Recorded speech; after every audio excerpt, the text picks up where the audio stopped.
Thank you for tuning in to VNA News. You're watching the bulletins. Coming up next, our top story.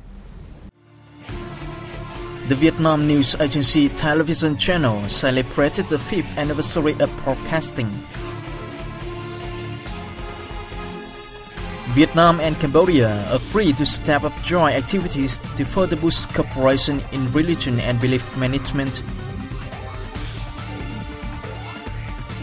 The General Department of Customs reported Vietnam's import-export turnover exceeded $187 billion in the first 7 months of this year.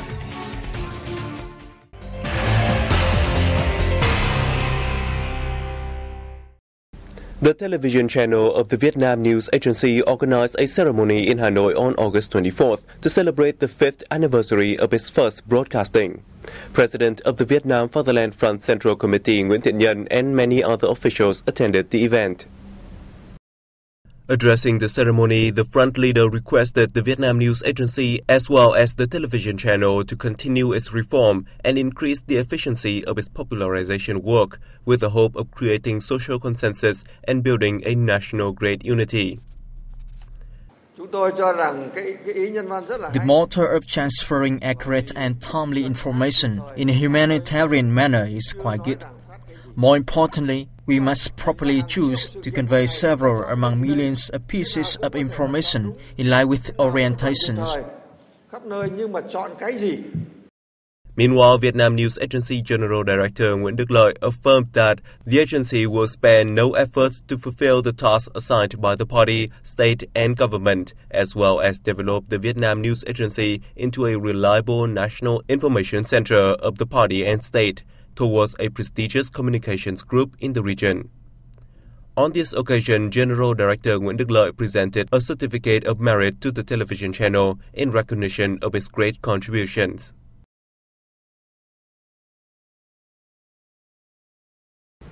President of the Vietnam Fatherland Front Central Committee Nguyễn Thiện Nhân hosted a reception in Hanoi on August 24th for Volker Kauder, chairman of the parliamentary group of the Christian Democratic Union and the Christian Social Union. At the reception, Nhân briefed the guests on the development of religions in Vietnam in the recent past, affirming that religious followers have been living harmoniously in the community of the Vietnamese ethnic groups. The front leader said, "The state of Vietnam always creates favorable conditions for its people to freely follow and practice religions in conformity with law, while encouraging religious followers to engage in social activities." He also noted that the Vietnamese National Assembly is drafting a law on belief and religion, which is expected to be adopted at the end of 2016. For his part, Kauder said he acknowledged progress in Vietnam's religion development through separate meetings with different religious groups in the country. The German parliamentarian said the ongoing visits to Vietnam will help boost mutual understanding and bilateral cooperation between the two countries. Vietnam and Cambodia have agreed to step up joint activities to translate their signed cooperation agreement on religion and belief into reality. The consensus was reached during the talks between head of the Vietnamese government's Committee for Religious Affairs, Phạm Dũng, and Cambodian Minister of Cult and Religious Affairs, Minh Khin, in Phnom Penh on August 24th. The Vietnamese official expressed his hope that the agreements signed between the two sides in February this year will be realized soon, so as to facilitate the implementation of religious policies of each government and create conditions for religion and belief practice of the two countries' people. Minister Minh Khin spoke highly of the collaboration and assistance of the Vietnamese government's Committee for Religious Affairs to the Cambodian Ministry of Cult and Religious Affairs, which has contributed to building the fine traditional relations and friendship between the two countries' people. The two sides informed each other of religion and relief activities in their respective countries and shared experience in implementing religious policies. They also agreed that localities along the Vietnam-Cambodia border should implement signed agreements on religious affairs and join hands to build a shared border line of peace, cooperation and development in the interest of each country's people.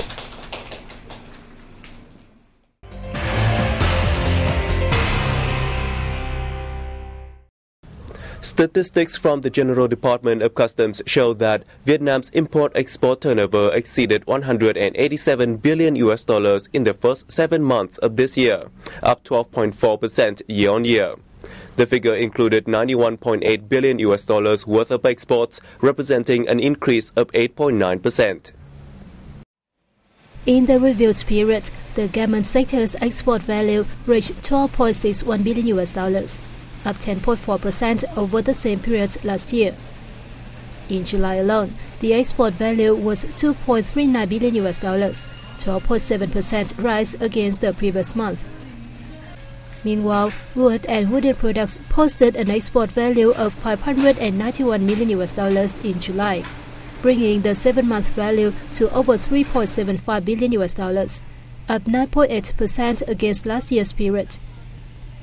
The country earned $1.54 billion from exporting 3.59 million tons of rice in the 7-month period, down 11.4% in value and 6.4% in volume. Vietnam exported nearly 526,000 tons of rice to African markets in the first 7 months of 2015, a year-on-year increase of 52%. The figure accounts for 16% of the country's total rice export volume. According to the Department of African, West Asian and South Asian markets under the Ministry of Industry and Trade, major importers of Vietnamese rice include Ghana, Ivory Coast, South Africa and Algeria. The department attributed the surge to lower price of Vietnamese rice than those of Thailand and India. Meanwhile, in the Middle East market, Vietnam earned over $12 million from shipping 21,419 tons of rice to the United Arab Emirates, up 37% against the same period last year. The General Department of Customs reported that Vietnam's livestock industry spent around $4.1 billion on importing animal feed and materials in the first 7 months of this year. More details coming up next. Specifically, the animal husbandry disbursed $1.9 billion to import finished feed for cattle and poultry, up 1.9% year-on-year. The sector also spent $824 million on soybean import, 20% higher than the value recorded in the same period last year. Meanwhile, corn import to serve domestic feed processing cost the industry an additional $451 million. In the review period, Argentina, the US, Brazil and China were major material and animal feed suppliers for Vietnam. Notably, animal feed products shipped to Vietnam grew by 17.3% year-on-year to nearly 6 million tons, worth $231 billion, up 14.5%. The growth resulted from the limited supplies of domestic producers. A number of Vietnamese small-sized animal feed producers were forced to withdraw from the market due to severe competition from foreign rivals.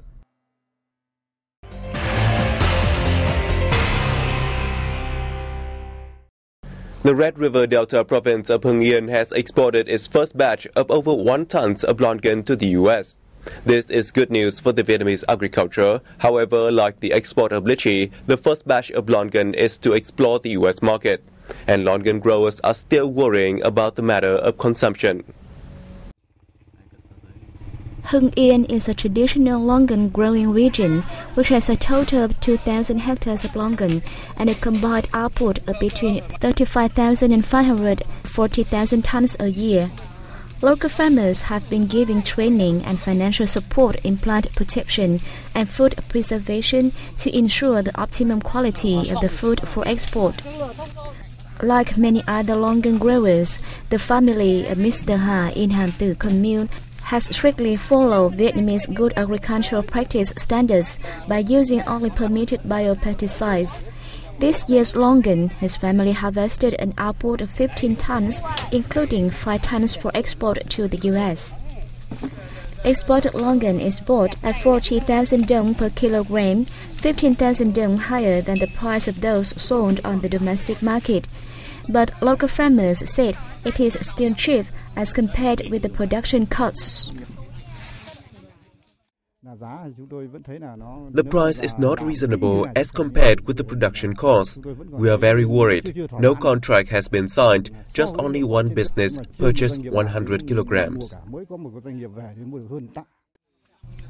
Price is one of Longan growers' worries. The answer for stable consumption remains a headache for local growers, as the whole region has 13 hectares of longan, but only 800 kilos have been selected for export. Some enterprises have just made field trips, but we have not yet signed any official contracts with them. Meanwhile, local relevant agencies are encouraging growers, saying that the first crop was designed to help local growers get used to the safe production process. In the long term, they will have to ask for helping hands from businesses.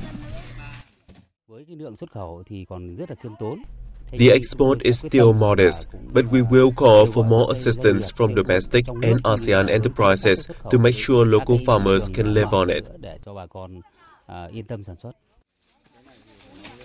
Requesting farmers to follow the safe production chain is necessary, but the stable consumption should be taken into account.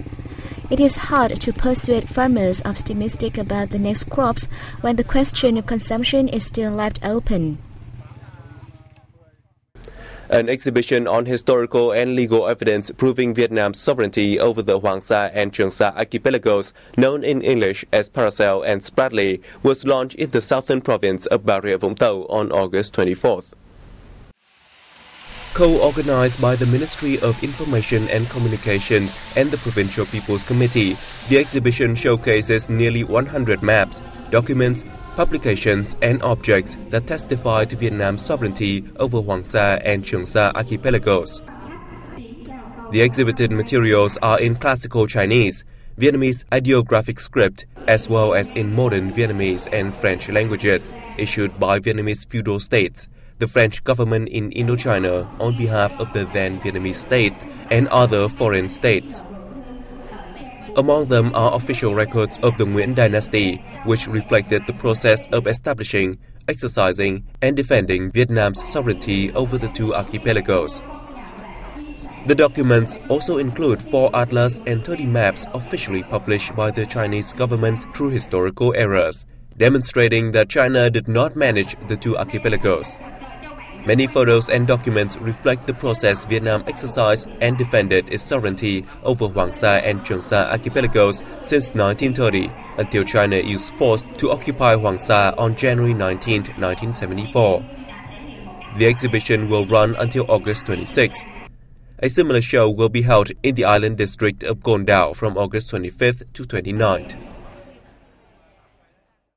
Vietnamese tourists are welcomed to Singapore. The Singapore Tourism Board made the confirmation in a letter sent to the Vietnam National Administration of Tourism, as many Vietnamese visitors were allegedly reported to be refused entry to the island country. The board said some Vietnamese tourists were denied entry to Singapore because they failed to present a valid passport. The guests were then transferred to the inspection part to check additional information and interviews. Staff from the Singapore's Immigration and Checkpoints Authority at border gates will assess the information and decide whether to grant entry. According to the Singapore Tourism Board, the two countries have seen progresses in tourism cooperation, with a steady growth in the number of Vietnamese tourists to Singapore. Last year, Singapore welcomed over 420,000 visitors from Vietnam. In the coming time, the Singapore Tourism Board Representative Office in Ho Chi Minh City will actively participate in tourism exchanges between the two nations and ensure Singapore welcomes Vietnamese vacationers. And that was the end of our news bulletin. Thank you for your attention. For more information, please log on to our website at www.vietnamplus.vn. We'll see you soon.